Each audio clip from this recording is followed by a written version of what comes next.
the Self-Preservation Society. This is the Self-Preservation Society.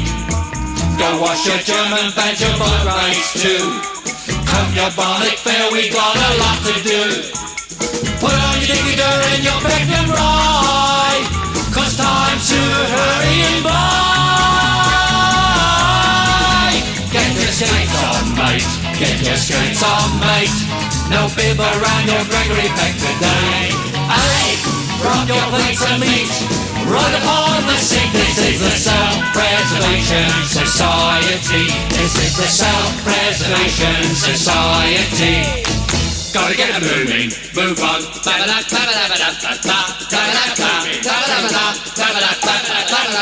Chuck in the jump, jump, get straight. Hurry up, mate, gotta be late. And now it's your father. Tickety-poo, tickety-poo. Gotta get it moving, move on.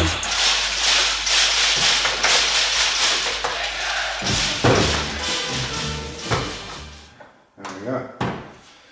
Done. Anyway, it'll keep it in place just while we're working on it.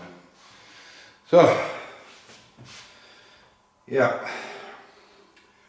Now the long wait and find out what the issues are, and if there's any issues. Well, there is issues, but I mean, you know, where we go from here, are we going to be lucky enough just to bore it out another 20 thou? Is it going to need liners? Is it possible to put the liners in? Is the combination correct? Can we have it done that way? There's so many ifs and buts, but there we go. So, just a little recap. As soon as I've got some information from Matt, as soon as I know what's going on, I'll inform Joseph, the guys, the half share in the car, and I'll let you guys know, and hopefully which way we're going to go from here.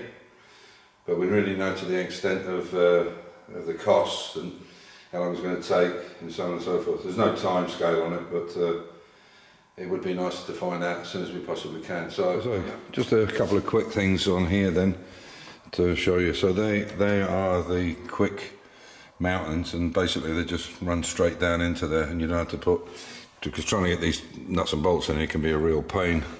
There's a washer there. Yeah, they can be a real pain, and sliding them in that way is much easier. Very quick engine removal, although there is some extra things on here. Obviously you've got your normal top stabiliser, you got a gearbox stabiliser here and another one at the back,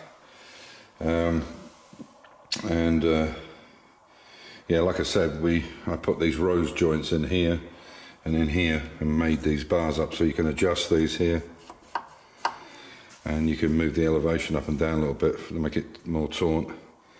And obviously it's got high-low suspension on it, and you may see that there's a hole drilled through the top bolt there, the main bolt, and we have a hex key, a long hex key that goes in there, and you can adjust from the top here up and down on the high-low suspension. Normally you'd have to do it from inside. Anyway, so that's just some of the things on it. So I'll start putting these top arms on so that we can put it back together and keep everything out of the way. We needed to make that pedal box move in and out because Joseph, the co-owner, is quite a bit taller than me. He's about 6'3", 6'2", 6'3". So we made it, this pedal box, so we could adjust it. And the problem with it is we have to, when we want to check the fluid, we have to undo the nut and pull it all the way out to get to it. And so what we did was we made this little inspection hatch on the top here, as you can see, but it's really difficult to check on a regular basis. So I think the answer, I don't know if that's going to work. Excuse me. I don't know if that's going to work. I'll show you. I think the answer is we can't come any further out than this because of the exhaust in the back of the engine. So what I'm thinking of doing is taking the front of that bulkhead away and putting plastic tubing up into the reservoirs, and so we can actually see with the glass, the sight glass, if they're full. Now it won't matter if the reservoir is higher, if it's got a higher fluid level, because it can only use what it's using as you pump the brake.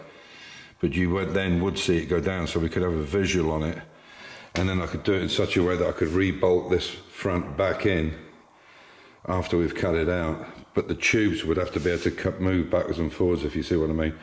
I'd have to actually do a drawing and show you what I mean, but I think that might be the way to go.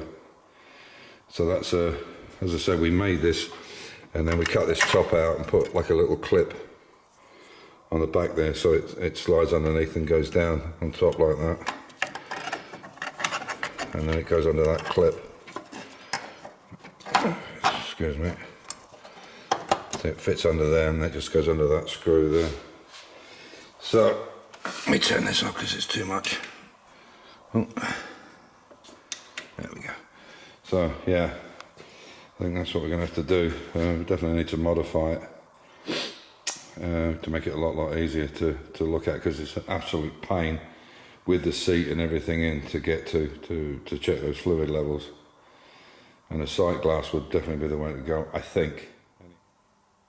The reason it's so black, it's had plenty of oil changes, but the reason it's so black is because all the carbon has gone down past the piston, past the rings, and blown all this shit right through the engine. And as I say, it's just a pity that it wasn't turned off when it started when the power went, and just coasted back or even retrieved. Because there's no cost at Red Bull to be picked up, because there were so many people went into the gravel trap, it was unreal. Anyway, so there we go. But I'll take it out and clean it, because now it's full of, I'll give all the tubes and everything a clean up. I'll just leave that. But you can see there's quite a bit of oil in there. Not looking good.